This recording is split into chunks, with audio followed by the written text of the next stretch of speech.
So, you want to learn the best way to build your Ice Gauntlet and Void Gauntlet while leveling it from 1 to 20. My name's Drygos. I'm a competitive PvPer with over 3,000 hours playing the Mage build at the highest level in New World with all the top companies across the East and West regions. I'm an Ice Gauntlet Void Gauntlet main. It's by far my favorite build to play, and today I'm going to show you the way. So sit back, put your learning cap on. If you like this type of content, smash that like and subscribe. There'll be plenty more coming at you soon. Now let's get it.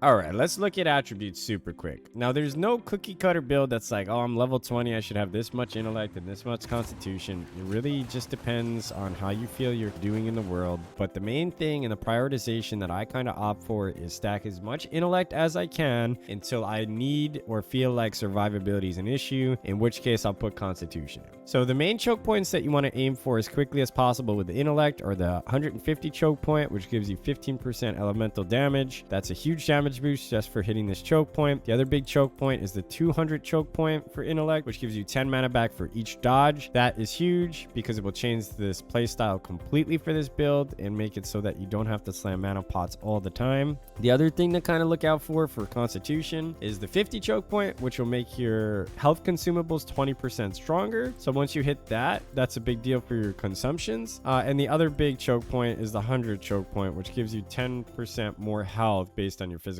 armor of your gear.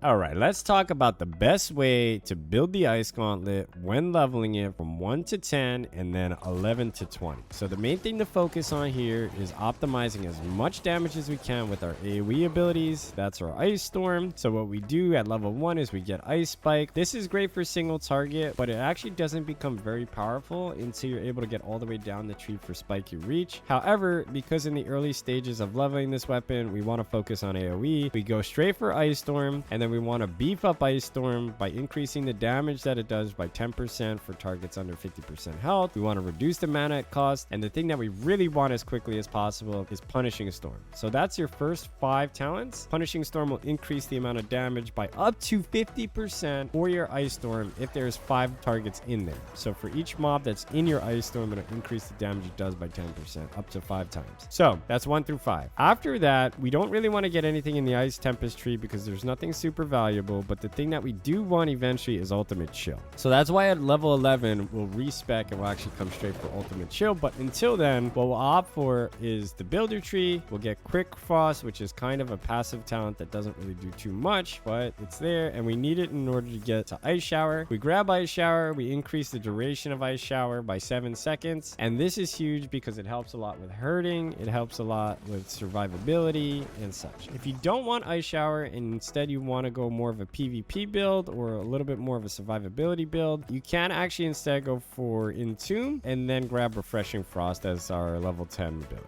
I would recommend going definitely for Ice Shower, definitely going for Refreshing Frost. And then at level 11, which is the next level that we'll have, so this will look at level 10. Once you ding level 11, you click respec, you come straight down for Mighty Spike and Spiky Reach. That's pretty freaking huge. This is what actually allows your Ice Spike to hit a lot easier, and also will have kind of projectiles shooting out from it as more of an area effect type of ability. We go get our Icy Storm talents, we get Critical Frost, and then we get Ultimate Chill. So at level 11, this is what our build should look like. Level 12, we come back down the Builder tree, and we can go for Icy Shower, or we could go straight into our Entomb build, grab Refreshing Frost, grab Defiant Freeze, grab Cold Reach, and then we can also grab Heavy Freeze. And finally, we can get Strengthened Entomb. So that's basically how you want to run it from level 1 to 10 and then 11 to 20.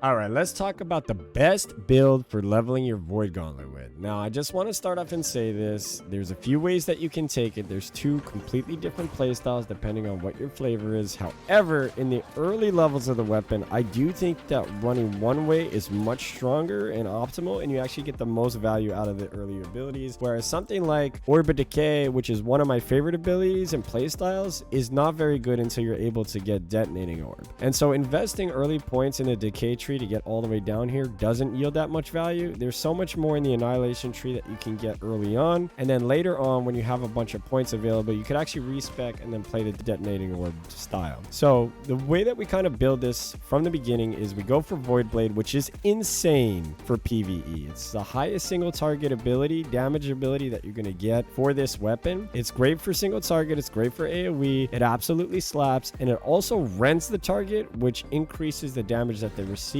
by up to 15% for each time that you hit them. So Void Blade is a must-have when you're starting out with this weapon. The next thing that I opt for is Oblivion, which increases all the damage that we do if we're standing in it by 15%. It also does AoE damage to any mob that is standing in it as well, or any enemy that is standing in it. So it's a great thing to have. Goes very nicely with the Ice Gauntlet as well. The third thing I go for is Petrifying Scream, which is typically our root and snare, and you can use it defensively or offensively depending how you want to play it. So it's great for survivability. It's also great for clumping targets up and then allowing you to kind of melt them away very quickly, and it also does a ton of damage when it crits. So after we get that, the next thing that I go is for Empowered Proximity, which will grant us up to 30% more damage. Every single time we cast an ability around a mob, you get 10% increased damage for 5 seconds as long as they're within 5 meters. If you cast an ability that's around 3 mobs, you get 30%. So this is huge. After that, we go for cooldown reduction, which is a great thing to have. Every single time you crit, your abilities will come off cooldown a lot quicker. I then opt for more survivability, so I get Fortify, which enables us to reduce the damage that we receive every single time we take out our Void Blade by 20%. So this is huge when you're out there face tanking mobs and you're just slapping them and chopping them away. You want to be able to reduce the damage that you take. The next thing that I go for is another survivability talent. It's Leech and Agony. So every single time I'm critting with my Void Blade, I'm getting healed by 15% of the damage that I do. So that's a good thing to have. And then once you have these talents, crit is a much more important thing. So I typically run Keen Confidence, which gives us 10% flat crit when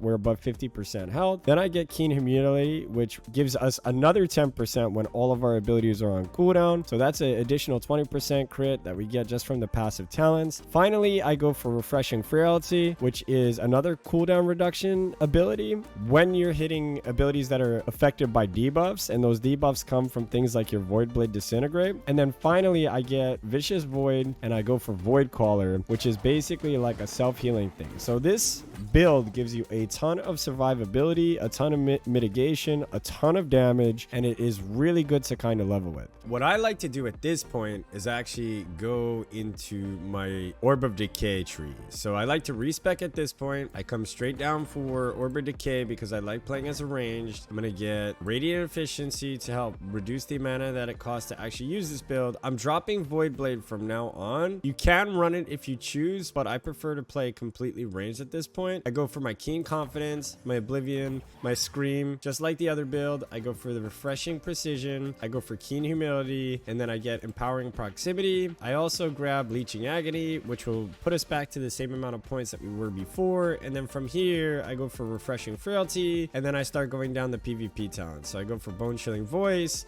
Fortifying Echoes, which will reduce the damage that we take by up to 30% if we scream 3 targets. So that's huge for survivability. It's also huge for mitigation. I then get Withering Oblivion, Void Caller, Stam Recovery, and then my last talent I go for Forsaken Pack, which will basically give us more damage while we're below 50% mana. So this is basically how I round out the build at the very end, because I really do like the ranged playstyle and I like kiting mobs a lot. So this is typically how I like to go as soon as I have enough points to get Decaying Orb, to get Oblivion, to get Screaming, get a few of the passives that make the build really powerful. I hope you enjoyed this video as much as I enjoyed making it. If you want to see a more in-depth guide that actually goes very into detail about gearing, there's a link in the description below. As always, please show some love, smash those like and subscribe buttons. I'll be making plenty of content like this in the future. And if you have any questions, leave me a message below